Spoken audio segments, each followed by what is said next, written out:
Boche gold and diamonds. Buy now, pay later. തൃശൂരിൽ തോടും വയലും കയ്യേറി നിർമ്മിച്ച ആശുപത്രിക്കെതിരെ പരാതി നൽകിയിട്ടും നടപടിയെടുക്കാത്തതിന് പിന്നിൽ ദുരൂഹതയുണ്ടെന്ന് ഗുരുവായൂർ ചൊവ്വല്ലൂർ പടി ഷഹീർ ഹംസ. ആശുപത്രിയിലെ മാലിന്യ സംസ്കരണ കേന്ദ്രം പ്രവർത്തിക്കുന്നത് തോട് കയ്യേറിയിട്ടാണെന്നും ഷഹീർ വാർത്താ സമ്മേളനത്തിൽ പറഞ്ഞു. ഞാൻ ഹെൽത്തിന് കൊടുത്ത കംപ്ലൈന്റാണ്. അതിലവർ പറയുന്നുണ്ട് തോട്ടിൽ നിന്നും മലിനജലം, ഹോസ്പിറ്റൽ മലിനജലം, ഈ ഹോസ്പിറ്റൽ മേഖലയിലുള്ളവർക്ക് അറിയാം, ഒരു ന്യൂക്ലിയർ ബോംബിനേക്കാൾ എഫക്റ്റാണ് സമൂഹത്തിൽ ഈ ഹോസ്പിറ്റൽ മലിനജലം എന്ന് പറയുന്നത്. ഈ മലിനജലമാണ് ഇവർ തോട്ടിലോട്ട് വിടുന്നത്. ആക്ച്വലി ആ സമയത്ത് എനിക്ക് അറിയില്ലായിരുന്നു ഇത് തോട് കയ്യേറിയ സ്ഥലത്താണ് ഈ മലിനജല പ്ലാന്റ് ഉള്ളത്. ഞാൻ റീസർവേ നടത്തിച്ചു. അത് തോട് കയ്യേറിയ ലാൻഡിലാണ് ഈ മലിനജലം. അതിൻ്റെ ഒരു ഇഷ്യൂ എന്താണെന്ന് വെച്ച് കഴിഞ്ഞാൽ, വെള്ളക്കെട്ട് കാലത്ത്, മഴക്കാലത്ത് തോട് എന്തായാലും നിറയും. ഈ സമയത്ത് ഇതിൻ്റെ ഒരു പ്രോസസ്സിംഗ് നടക്കില്ല. ഡയറക്റ്റ് വേസ്റ്റ് ആണ് ഈ തോട്ടിലോട്ട് നടന്നത്.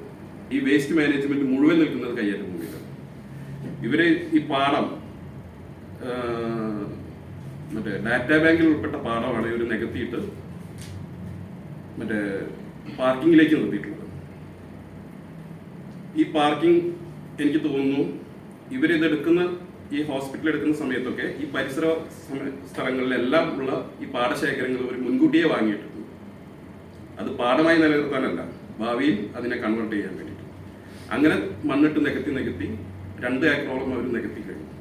ഇത് ഈ പാടം പൂർവ്വസ്ഥിതിയിലാക്കാൻ കലക്ടറുടെ ഉത്തരവുണ്ടായിട്ടും ഗവൺമെന്റിൽ നിന്നും ചീഫ് സെക്രട്ടറിയിൽ നിന്നും ഉത്തരവ് വന്നിട്ടും നോർമലി അത് ഇവർ ഹൈക്കോടതിയിൽ പോയി സ്റ്റേയിൽ നിൽക്കുകയാണ്. ആ സ്റ്റേ ഇങ്ങനെ തുടർന്നുകൊണ്ടിരിക്കാനും വേറൊരു നടപടികളില്ല. ഈ പാർക്കിങ്ങിലേക്ക് വരുന്നത് ഒരു പാലം ഇട്ടിട്ടാണ്. ഈ പാലം അനധികൃതമായിട്ട് ഉണ്ടാക്കിയതാണ്. നിലവിൽ തോട് 12 മീറ്റർ മുതൽ 16 മീറ്റർ വീതിയുള്ള തോട് ഇന്ന് 2 മീറ്ററേ ഉള്ളൂ. തൃശ്ശൂർ നിവാസികളുടെ വെള്ളപ്പൊക്കത്തിന് മെയിൻ ആയിട്ടുള്ള റീസൺ ഈ തോടാണ്. ഈ തോട്ടിൽ നിന്നാണ് വെള്ളം പുഴയിലേക്ക് ഒഴുകുന്നത്, ശോഭ വഴിയുള്ള പുഴയിലേക്ക്. തൃശ്ശൂർ നിവാസികളുടെ മൊത്തം വെള്ളപ്പൊക്കം ഇന്ന് തൃശ്ശൂരിനെ സംബന്ധിച്ച് ഒരു 4 മണിക്കൂർ കണ്ടിന്യൂസ് ആയി മഴ പെയ്തു കഴിഞ്ഞാൽ വെള്ളപ്പൊക്കമാണ് തൃശ്ശൂർ റൗണ്ടാണ്. ഇത് അവിടുത്തെ കോർപ്പറേഷൻ അധികാരികൾക്ക് അറിയാനിട്ടല്ല, അല്ലാതെ ഭരണകൂടത്തിന് അറിയാനിട്ടല്ല.